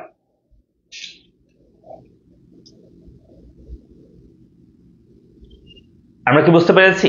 তাহলে ভারসাম্য দামের উপর যদি দাম নির্ধারণ করা হয় তাহলে উদ্বৃত্ত হবে, ভারসাম্য দামের যদি নিচে দাম নির্ধারণ করা হয় তখন ঘাটতি দেখা দিবে, পণ্যের শর্টেজ দেখা দিবে, বা এটাকে আমরা দুষ্প্রাপ্যতা বলে থাকি। অর্থাৎ পণ্যের দুষ্প্রাপ্যতা দেখা, দুষ্প্রাপ্য মানে কি, ডিমান্ড যেখানে বেশি, আমরা দুষ্প্রাপ্য মানে বলে থাকি যেই দ্রব্যটা চাহিদা আছে কিন্তু যোগান নাই, এটাকে বলি দুষ্প্রাপ্য দ্রব্য। ঠিক সেমভাবে চাহিদা যখন বেশি যোগান তখন কম, সেজন্য এটাকে আমরা দুষ্প্রাপ্য অঞ্চলে বলবো। ঘাটতি বা দুষ্প্রাপ্য হবে তখন যখন তোমার ভারসাম্য দামের নিচে দাম নির্ধারণ করা হবে। আশা করি এটা বুঝছো। চলে আসি এরপর আমরা, দেখো এর বলছে চাহিদা বিধি নিচের কোন সম্পর্কটি ব্যাখ্যা করে? চাহিদা বিধি হচ্ছে আমাদের অন্যান্য বিশেষ স্থিতি থেকে দামের সাথে ওই দ্রব্যের চাহিদার সম্পর্ক আমরা দেখি, মানে আলোচিত দ্রব্যের দামের সাথে ওই দ্রব্যের সম্পর্ক। একটি দ্রব্যের দাম এবং দ্রব্যটির পরিমাণ বলতে দ্রব্যটির চাহিদার পরিমাণ আর কি, দেখি আমরা। এরপর আয় এবং দ্রব্যের পরিমাণ, না আয়ের সাথে হবে না, আয় এবং দ্রব্যের দাম এটা হবে না। একটি দ্রব্যের দাম এবং সম্পর্কিত দ্রব্যের চাহিদার পরিমাণ, ইয়েস এটা ঠিক আছে। একটি দ্রব্যের দাম এবং সম্পর্কিত দ্রব্যের চাহিদা পরিমাণ, এটা রাইট আনসার। এটা কিন্তু আনসার হবে যদি এটা অপশন না থাকতো। একটি দ্রব্যের দাম এবং দ্রব্যটির পরিমাণ, এবং না থেকে একটি দ্রব্যের দাম এবং সম্পর্কিত দ্রব্যের চাহিদার পরিমাণ বললে আরো একটু অ্যাপ্রোপ্রিয়েট বেশি হয়, সেজন্য আনসার 4 লিখবো আমরা, এটা 4। ঠিক আছে, তাহলে চলে আসি নিত্য প্রয়োজনীয় দ্রব্যের চাহিদা সাধারণত কেমন হয়। বলছে নিত্য প্রয়োজনীয় দ্রব্যের চাহিদা কেমন হয়, একটা জিনিস মাথায় রাখবা, নিত্য প্রয়োজনীয় দ্রব্য হচ্ছে যেই দ্রব্য আমাদের লাগবে, দাম বেশি হলে আমাদের ক্রয় করতে হবে, সেটাকে আমরা বলি নিত্য প্রয়োজনীয় দ্রব্য। তা আমি যদি বলি, যেমন ধরো আমাদের ভাত খাইতে হয়, আমাদের মাছে ভাতে বাঙালি, আমরা মাছ ভাত ছাড়া আমরা কি করতে পারি না, আমরা চলতে পারি না। সো আমি যদি বলি যে আমাদের যদি বলি যে ভাতের দাম মানে চালের দাম আর কি যদি হয় 50 টাকা, তাও তোমাদের বাসায় মনে করো 5 কেজি চাল লাগে। চালের দাম যদি তোমার 60 টাকা হয়, তাও তোমার চাল 5 কেজি লাগবে। চালের দাম যদি 70 টাকা হয়, তাও তোমরা 5 কেজি চাল কিনো। তার মানে চাল আমরা কম কিনতে পারবো না, কারণ এটা নিত্য প্রয়োজনীয় দ্রব্য। দাম যতই হোক তোমার এখানে চাহিদা পরিবর্তন হবে না, যার কারণে চাহিদা রাখা হবে লম্বকের সমান্তরাল। এই লম্বকের সমান্তরাল যদি চাহিদা রাখা হয়, এটাকে আমরা বলতে থাকি সম্পূর্ণ অস্থিতিস্থাপক। অস্থিতিস্থাপক মানে কি? সম্পূর্ণ অস্থিতিস্থাপক মানে হচ্ছে, আগে অস্থিতিস্থাপক বোঝো তারপর সম্পূর্ণ অস্থিতিস্থাপক বলতেছি। অস্থিতিস্থাপক মানে বোঝাবে যেখানে স্বাধীন চলক যে হারে পরিবর্তন হবে, অধীন চলক তার চেয়ে কম হারে পরিবর্তন হয়, এটাকে বলা হয় অস্থিতিস্থাপক। কি বলছি? স্বাধীন চলক যে হারে পরিবর্তন হবে, অধীন চলক যদি তার চেয়ে কম হারে পরিবর্তন হয়, সেটা বলা হয় অস্থিতিস্থাপক। তো দামের পরিবর্তন যে হারে হচ্ছে, চাহিদা যদি তার চেয়ে কম হারে পরিবর্তন হয়, সেটা হচ্ছে অস্থিতিস্থাপক। আর সম্পূর্ণ অস্থিতিস্থাপক মানে কি? দামের পরিবর্তন হয়েছে কিন্তু অধীন চলকের কোনোই পরিবর্তন হয় না। দ্যাট মিনস দাম বাড়তেছে কিন্তু চাহিদা চেঞ্জ হচ্ছে না। দ্যাট মিনস স্বাধীন চলকের পরিবর্তন হচ্ছে কিন্তু অধীন চলকের কোনোই পরিবর্তন হচ্ছে না, তাহলে সেটাকে আমরা বলি সম্পূর্ণ অস্থিতিস্থাপক। তো এক্ষেত্রে আমাদের দাম বৃদ্ধি পেলে যোগান যেহেতু পরিবর্তন হচ্ছে না, এই যোগান রাখাটা হবে চাহিদা রাখাটা হবে সম্পূর্ণ স্থিতিস্থাপক। তাই বলছে কি নিত্য প্রয়োজনীয় দ্রব্যের চাহিদা সাধারণত কেমন হয়? আনসার হচ্ছে স্থিতিস্থাপক। নো, স্থিতিস্থাপক মানে হচ্ছে দাম যে হারে পরিবর্তন হয়, চাহিদা তার চেয়ে কম হারে পরিবর্তন হয়, মানে দামের পরিবর্তন দাম যে হারে পরিবর্তন হয়, চাহিদা তার চেয়ে বেশি হারে পরিবর্তন হবে, তখন সেটাকে আমরা স্থিতিস্থাপক বলি। আর অস্থিতিস্থাপক মানে হচ্ছে দাম যে হারে পরিবর্তন হবে, চাহিদা তার চেয়ে কম হারে পরিবর্তন হবে। দ্যাট মিনস স্বাধীন চলক বেশি পরিবর্তন হবে, অধীন চলক কম পরিবর্তন হবে। আর পরিপূর্ণ স্থিতিস্থাপক মানে হচ্ছে, স্থিতিস্থাপক মানে কি বলছি, দামের পরিবর্তন ছাড়া যখন চাহিদার পরিবর্তন হবে তখন সম্পূর্ণ স্থিতিস্থাপকতা। আর এখানে কোনোটি নয়, হ্যাঁ আনসার হবে। কেন কোনোটি নয় আনসার হবে? আচ্ছা সরি, অস্থিতিস্থাপক এটা আনসার হবে, তবে সম্পূর্ণ বলে আরো ভালো হইতো। এখানে অপশনের কারণে আমরা এটা আনসার করতে পারবো অস্থিতিস্থাপক, কারণ অস্থিতিস্থাপক মানে হচ্ছে স্বাধীন চলক যে হারে পরিবর্তন, অধীন চলক তার চেয়ে কম হারে পরিবর্তন হয়। তবে এখানে বিষয়টা হচ্ছে যদি সম্পূর্ণ আনসার থাকতো সম্পূর্ণ অস্থিতিস্থাপক, তখন সেটা আমরা আনসার বেশি করতে পারতাম। কোনোটি নয় এটা হবে না। কেমন? কোনোটি নয় আনসার করিও না, আনসার হবে এটা। অস্থিতিস্থাপক আনসার করতে পারবো। কেন আনসার করতে পারবো এটা? কারণ হচ্ছে আমাদের সম্পূর্ণ অস্থিতিস্থাপক যদি থাকতো তখন সেটা আনসার করতাম, কিন্তু সেটা যেহেতু নাই, তা আমরা এখানে অস্থিতিস্থাপক আনসার করতে পারবো। মোর অ্যাপ্রোপ্রিয়েট আর কি এটা মাথায় রাখতে হবে। সবগুলো অপশন পড়তে হবে। ইউনিভার্সিটিতে তারাই টিকবে যারা সময়ের মধ্যে সবগুলো অপশন সুন্দর করে পড়তে পারে এবং সবগুলো অ্যানালাইসিস করতে পারে। তুমি মনে করো যে এই প্রশ্নটা দেখেই তুমি জাস্ট একটা আনসার করে ফেলছো, তো দেখা যাবে আনসারটা ভুল হয়ে গেছে, যে অপশনগুলো সবগুলো ভালো মতো পড়ো নাই। অপশনগুলো অবশ্যই পড়তে হবে। এবং ইউনিভার্সিটি অ্যাডমিশন টেস্টে লোভ করা যাবে না। আমি আবার বলছি, ইউনিভার্সিটিতে লোভী স্টুডেন্টরা টিকে না, বা যারা লোভী মানুষ তারা ইউনিভার্সিটিতে কখনো টিকবে না। কেন টিকবে না? কারণ হচ্ছে লোভী মানুষ টিকে না এই জন্য, কারণ হচ্ছে ইউনিভার্সিটি কোয়েশ্চেনটা এইভাবে এইভাবেই করা হয় যে তুমি যদি লোভ করতে যাও যে আমি এই কোয়েশ্চেনটা পারতেছি না, আমি একটু যদি আন্দাজি হয়েও যাই, লেগেও যায়, আনসার করতেছো না, নেগেটিভ মার্কিং খেয়ে তোমার মার্কিং এমনিতে কমে যাবে। কেমন? সো কোনোভাবে লোভ করা যাবে না, যেটা পারবা সেটা আনসার করবা। এবং মাথা রাখবা, একটা প্রশ্ন আনসার করার আগে 3বার চিন্তা করবা।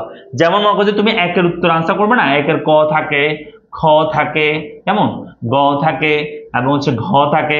সো এই যে 4টা তুমি আনসার করবে না, এই 4টা ক্ষেত্রে তুমি কোন আনসারটা মনে করো, আমি চাচ্ছি যে এখানের মধ্যে আমি আনসার করবো 2, সাপোজ এটা এর মধ্যে 1 নাম্বার প্রশ্ন, এটা 2 আনসার করবো, আমি এটা আনসার করবো। এই আনসারটা দেখানোর আগে তুমি ওই মাসে 3বার ভালো করে দেখবা যে হ্যাঁ আমি 3 নাম্বার, মানে এটা মনে করো 3 নাম্বার কোশ্চেন, 3 নাম্বার কোশ্চেন আমি মনে করো ওই মাসে আনসার করতেছি। সো বারবার করে দেখবো যে আমি কি 3 নাম্বার কোশ্চেন আনসার করতেছি কিনা, বারবার দেখবো। প্রথমে দেখবা 3-এর 2, তুমি এখানে ওই মাসে 2বার করে দেখবা যে 3-এর 2, হ্যাঁ 3-এর 2, এটা 3-এর 2 কিনা, হ্যাঁ 3-এর 2, তাহলে 3-এর 2 হলে তারপর কলম বসানোর আগে ভালো করে দেখবা, হ্যাঁ ওই হিসাবে হবে, এই প্রশ্নগুলো হচ্ছে না, তাহলে এটা হবে আনসার। এটা ভালো করে এভাবে করে দেখাবো। অর্থাৎ একটা প্রশ্ন তোমাকে আনসার করার সময় 3 বা 4বার করে চিন্তা করতে হবে তুমি আসলে রাইট আনসার করতেছো কিনা, তুমি 3 নাম্বার করতে গিয়ে কোনো 4 নাম্বার জায়গা ফেলতেছো কিনা। এই জিনিসটা তোমাকে অনেক বেশি মানে পরীক্ষা হলে দুর্বল করে দিবে, যে তুমি আনসার করতে গেছো 3 নাম্বার করে ফেলছো, তুমি 4 নাম্বার দাগায় ফেলছো, তুমি 4 নাম্বারটা ভরাট করে ফেলছো, তখন তোমার মাথা গরম হয়ে যাবে যে ইস কি করলাম, আমি জানা জিনিসটা ভুল করে ফেললাম। 4 নাম্বারটা প্রশ্ন দেখবে যে তুমি পারা জিনিস সেখানে ভুল পড়ে যাবে। তো সেজন্য মানে খুবই কেয়ারফুল থাকতে হবে পরীক্ষা হলে, এবং হচ্ছে সবসময় মাথা রাখবা যে মাথা ঠান্ডা রাখতে হবে। এন্ড ওই যে বললাম, বারবার করে তোমাকে চিন্তা করতে হবে যে এটা প্রশ্ন আসলে ঠিকই কি আমি 3 নাম্বার আনসার করতেছি কিনা, এবং প্রশ্নগুলো অপশনগুলো সবগুলো পড়বা, কোনোভাবে তাড়াহুড়া করে একটা অপশন দেখে ওটা আনসার করে ফেলবে না, কারণ এখানে অ্যাডমিশন টেস্টে প্রশ্নে ঘুরায় না, অপশনে ঘুরায়, এটা মাথা রাখবা। অপশনটা তোমাকে ভালো করে দেখতে হবে, এখানে প্রশ্ন ঘুরাবে না, অপশন ঘুরাবে। কেমন? অপশনগুলো ভালো করে দেখবা।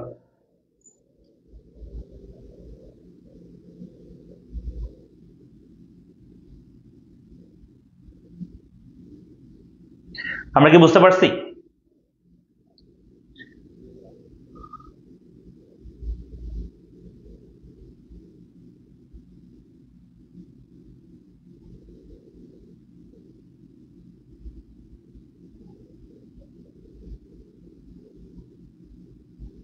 না, অ্যাডমিশন টেস্টে লোভী হওয়া যাবে না, ঠিক আছে? আর হেনুমা বলছে এই কোশ্চেন এ আন্দাজ দেখা হচ্ছে না, এখানে আন্দাজে হবে না ভাইয়া। কেমন? কারণ কোশ্চেন যে টাইপ করে বা কোশ্চেন যিনি বানায় তিনি তোমার চেয়ে অনেক চালাক, এটা মনে রাখবা, ঠিক আছে? তো তুমি যে জায়গায় গোল খাবা সে জায়গায় তোমাকে গোল খাওয়ার জন্য সে প্রশ্নটা বানানো হয়েছে।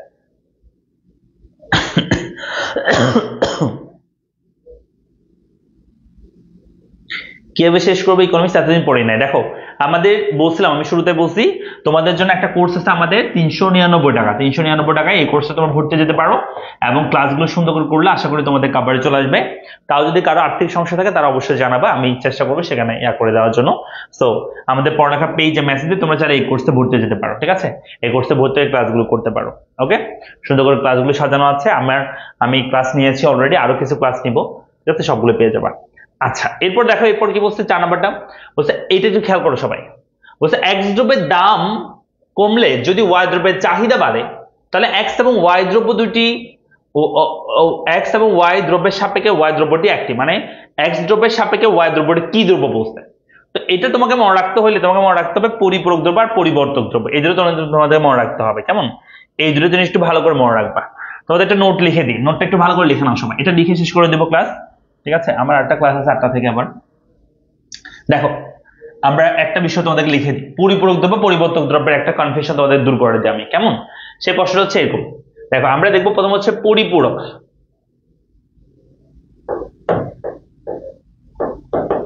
পরিপূরক দ্রব্য, আর এখানে আমরা লিখবো পরিবর্তক দ্রব্য। তোমরা পারলে একটু নোট করে নাও পরিবর্তক দ্রব্য, এটা একটু নোট করে নাও। দেখো পরিপূরক দ্রব্য পরিবর্তক দ্রব্যের মধ্যে যদি আমি বলি এই দুটার মধ্যে সম্পর্কটা কেমন, ঠিক আছে? এই দুটার মধ্যে এখানে আমি দ্রব্যের নাম লিখে দিই, এটা হবে দ্রব্য, এখানে আমরা লিখবো সম্পর্ক, সরি সম্পর্ক লেখার আগে এক্সাম্পল লিখি, উদাহরণ। আলহামদুলিল্লাহ,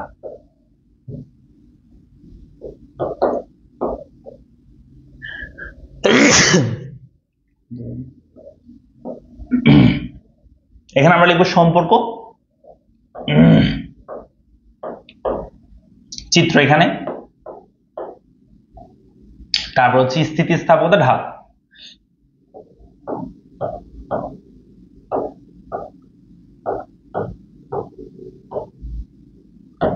এখানে ঢাল। তো দেখো পরিপূরকের ক্ষেত্রে আমি যদি বলি দুটো এক্সাম্পল দাও। পরিপূরক মানে হচ্ছে একজনকে ছাড়া অন্য চলতে পারে না। একটা দ্রব্য ব্যবহার করতে যদি অন্য একটা দ্রব্যের সহযোগিতা প্রয়োজন হয় তখন সেটাকে আমরা বলি একটা অন্যটার পরিপূরক দ্রব্য। যেমন আমি যদি বলি দুটো পরিপূরক দ্রব্যের নাম বলো দেখি। পরিপূরক দ্রব্যের নাম হচ্ছে, যেমন তোমরা লিখতে পারো হচ্ছে চা এবং চিনি। চা বলতে চা পাতা আর কি, চা পাতা এবং চিনি হচ্ছে একটা অন্যটার পরিপূরক চিনি। তো পরিবর্তক যদি বলো, পরিবর্তক হচ্ছে একটা দ্রব্য ব্যবহার না করে যদি অন্য দ্রব্য আমরা ব্যবহার করতে পারি সেটা বলা হয় একটা অন্যটার পরিবর্তক। যেমন ধরো চিনি এবং গুড় মনে করো, চিনি আর মনে করো গুড়, বা চা এবং কফি বলতে পারো। তো দেখো আমি যদি বলি পরিপূরকের ক্ষেত্রে চা এবং চিনির ক্ষেত্রে সম্পর্কটা কেমন, মানে একটা দ্রব্যের দামের সাথে অপর দ্রব্যের চাহিদার সম্পর্ক কেমন। আমি যদি বলি, ভালো করে শুনবা, আমি যদি বলি এই চায়ের দাম, চায়ের দাম, চায়ের দাম, এবং যদি বলি চিনির চাহিদা, চিনির চাহিদা। শোনো, চায়ের দাম যদি, এই চা পাতার দাম যদি হয় 100 টাকা, তো চিনির চাহিদা হচ্ছে তোমাদের মনে করো 5 কেজি চিনি কিনো তোমাদের বাসায়। যদি এই চা পাতার দাম যদি বেড়ে 200 টাকা হয়ে যায়, তাহলে এই চিনির চাহিদার উপর কি প্রভাব পড়বে বলো তো? চিনি কম কিনবে তোমাদের বাসায়, কারণ চা পাতার দাম বাড়লে চিনি চা কম খাবে, আলটিমেটলি চিনির চাহিদা কি হয়ে যাবে? কমে যাবে। সো চা পাতা, চায়ের দাম বাড়লে, তার মানে চা পাতার দাম বাড়লে চিনির চাহিদা কি হয়ে যাবে? কমে যাবে। তার মানে একটি দ্রব্যের দামের সাথে অপর দ্রব্যের চাহিদা কেমন সম্পর্ক? বিপরীতমুখী সম্পর্ক। কি মুখী? বিপরীতমুখী সম্পর্ক। তো যদি বিপরীতমুখী সম্পর্ক হয়,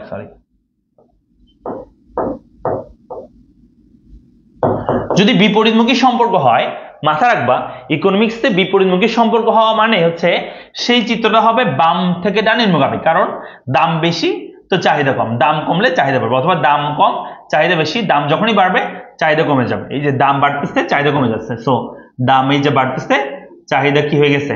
চাহিদা আগের তুলনায় কমে যাবে। সো রেখা হবে নিম্নগামী, মানে পরিপূরক দ্রব্যের চাহিদা হবে নিম্নগামী এবং সম্পর্ক হচ্ছে বিপরীতমুখী। মাথা রাখবা পরিপূরক মানে কি? পরিপূরক মানে হচ্ছে আমাকে ছাড়া সে চলতে পারবে না। সো আমার দ্রব্যের দাম বাড়লে যেমন আমার দ্রব্যের চাহিদা কমে যায়, দামের সাথে চাহিদা বিপরীতমুখী সম্পর্ক।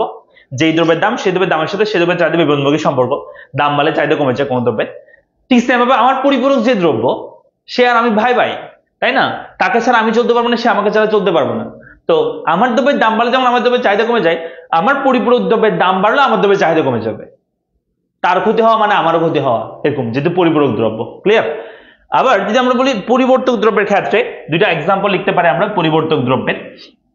যেমন আমরা লিখতে পারি হচ্ছে তোমার পরিবর্তক, এই যে চিনি এবং গুড় লিখছি, আমি যদি বলি চিনির দাম, চিনির দাম যদি এখানে আমরা ধরি, এবং এখানে যদি আমরা গুড়ের চাহিদা ধরি, গুড়ের চাহিদা যদি আমরা ধরি, তো দেখো চিনির দাম যখন করো, চিনির দাম যখন মনে করো যে 50 টাকা, তখন গুড়ের চাহিদা হচ্ছে 10 কেজি, 10 কেজি মনে করো গুড় কিনে মানুষের। এই চিনির দাম বেড়ে যদি 50 টাকা থেকে 70 টাকা হয়ে যায়, বলতো গুড়ের চাহিদা বাড়বে না কমবে? চিনির দাম যখনই বেড়ে যাবে মানুষ আর চিনি কিনবে না, কি কিনবে? গুড় কিনবে চিনির জায়গায়। তাহলে গুড়ের কিন্তু চাহিদা কি হয়ে যাবে? কমে যাবে। সো এটা বাড়লে, এটা সরি চিনির দাম বাড়লে গুড়ের চাহিদা বেড়ে যাবে, গুড় বাড়লে মানুষ বেশি কিনবে, গুড়ের চাহিদা বেড়ে যাবে। তার মানে চিনির দাম বাড়লে গুড়ের চাহিদা বেড়ে যাচ্ছে। সো সমমুখী সম্পর্ক। পরিবর্তক যেহেতু মানে আমার বিপরীত দ্রব্য, আমার দ্রব্যের দাম বাড়লে আমার দ্রব্যের চাহিদা কমে যাবে, কিন্তু আমার পরিবর্তক দ্রব্যের দাম বাড়লে আমার দ্রব্যের চাহিদা কি হয়ে যাবে? আমার দ্রব্যের চাহিদা বেড়ে যাবে, কারণ আমার তখন ওই চিনি না কিনে মানুষের গুড় কিনা শুরু করবে। তো যেহেতু সমমুখী সম্পর্ক, কি মুখী? সমমুখী যেহেতু সম্পর্ক, তাই এখানে রেখা হবে বাম থেকে ঊর্ধ্বগামী, অর্থাৎ একটা বৃদ্ধি পেলে অপরটা কি পায়? বৃদ্ধি পায়। তা আমি যদি বলি স্থিতিস্থাপকতার মান কেমন হয় বিপরীতমুখী হলে? বিপরীতমুখী সম্পর্ক হলে স্থিতিস্থাপকতার মান হবে ঋণাত্মক। কি হবে বলতো? ঋণাত্মক হবে। শুধু স্থিতিস্থাপকতা না, ঢালের মানে কি হবে? যেহেতু নিম্নগামী রেখা, তাই ঢাল কি হবে? ঢালও হবে ঋণাত্মক। নিম্নগামী রেখার ঢাল কি হয়? ঋণাত্মক হয়ে থাকে। কি হয়ে থাকে? ঋণাত্মক হয়ে থাকে। আবার যদি বলি যে ঊর্ধ্বগামী একটা রেখা, সেই রেখার স্থিতিস্থাপকতার মান কেমন, বা বলতে পারো যে একটা বাড়লে যেহেতু অপরটা বৃদ্ধি পাচ্ছে, সমমুখী সম্পর্ক, তার মানে স্থিতিস্থাপকতার মান হবে ধনাত্মক। কি হবে? ধনাত্মক হবে। তারপর আমরা যদি বলি একটা রেখা ঊর্ধ্বগামী বা দুইটার মধ্যে সমমুখী সম্পর্ক, তো ঊর্ধ্বগামী রেখার ক্ষেত্রে ঢালে যে মান, সেই মানটা হবে ধনাত্মক। কি হবে? ধনাত্মক হবে। ক্লিয়ার? আমরা কি বুঝতেছি? তো এই জিনিসটা একটু তোমরা নোট ডাউন করে রাখো, তোমরা একটা স্ক্রিনশট নিয়ে ফেলতে পারো। এখান থেকে একটা না একটা এমসিকিউ থাকবে, এখান থেকে। আমরা কি বুঝছি?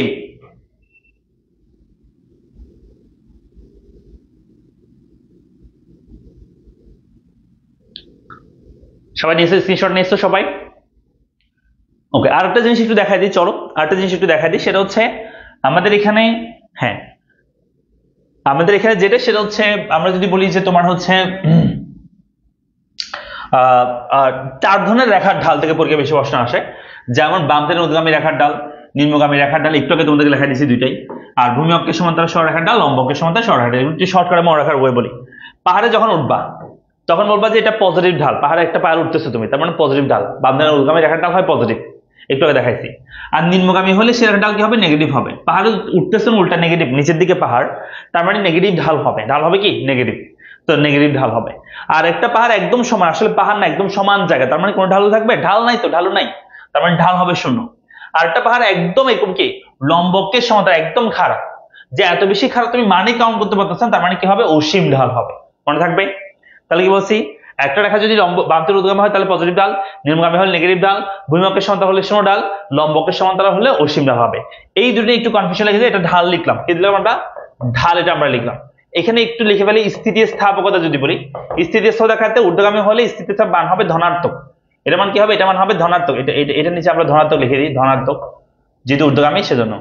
আর যদি স্থিতিস্থাপকতা বলে নিম্নগামী সেক্ষেত্রে হবে ঋণাত্মক স্থিতিস্থাপকতা, ঋণাত্মক, ঋণাত্মক হবে স্থিতিস্থাপক মান।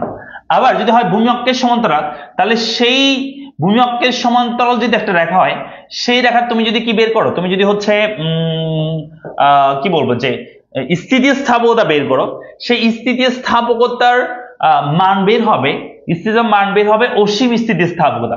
আর লম্বকের সমান্তরাল হলে সেক্ষেত্রে হবে শূন্য স্থিতিস্থাপকতা। তার মানে একটু খেয়াল করবা যে ঢালটা তুমি মনে রাখবা, পাহাড় উঠতে গেছো, পাহাড়ে নামতে গেছো, ভূমি অক্ষের সমান্তরাল পাহাড় নাই শূন্য ঢাল, লম্বকের সমান্তরাল অসীম ঢাল হবে। আর স্থিতিস্থাপকতা এই দুটোর বিপরীতটা বলবি স্থিতিস্থাপকতা। কেমনে? ভূমি অক্ষের সমান্তরাল হলে ঢাল হবে শূন্য, কিন্তু স্থিতিস্থাপকতা হবে অসীম। কিন্তু আমি যদি বলি লম্বকের সমান্তরাল, তার ঢাল হবে অসীম, কিন্তু স্থিতিস্থাপকতা কি হবে? শূন্য হবে। বিপরীতটা মনে রাখবা। ক্লিয়ার? মানে চাহিদার দাম স্থিতিস্থাপকতা যেটা করছো সেটা কথা বলতেছি, চাহিদার দাম স্থিতিস্থাপকতা যেটা বলছো সেটা কথা বলতেছি। ওকে, তাহলে এখানে যেটা বলতেছো ঢালের মধ্যে স্থিতিস্থাপকতা হচ্ছে তার বিপরীত এই দুটো রেখার ক্ষেত্রে। ভূমি অক্ষের সমান্তরাল রেখার ক্ষেত্রে ঢাল হয় শূন্য, কিন্তু স্থিতিস্থাপকতা হবে অসীম। আর লম্বকের সমান্তরাল ক্ষেত্রে ঢাল হয় অসীম, কিন্তু স্থিতিস্থাপকতা হবে কি? শূন্য। হয়েছে? Okay fine. তো আমরা হচ্ছে বেশ কিছু প্রশ্ন রেখেছি আজকে সেকেন্ড চ্যাপ্টার থেকে। তো তোমাদের কি ক্লাসের প্রয়োজন আছে? আর তোমরা তো স্টুডেন্ট অনেক কম, হ্যাঁ?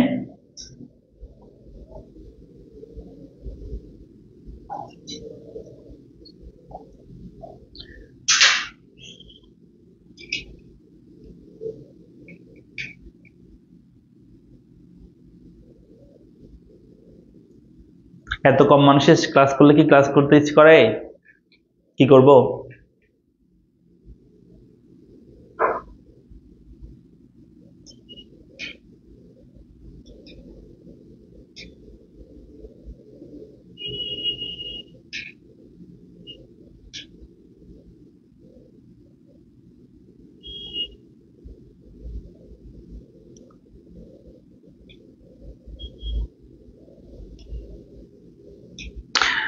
ঠিক আছে, আমরা ক্লাসটা এখানে শেষ করছি, দেখা হচ্ছে পরবর্তী ক্লাসে। ঠিক আছে, আমরা জানিয়ে দিব পড়ালেখা পেজে তোমাদের কখন ক্লাস হবে, সো একটু অ্যাক্টিভ থাকবা। ঠিক আছে, থ্যাংক ইউ সবাইকে, আসসালামু আলাইকুম।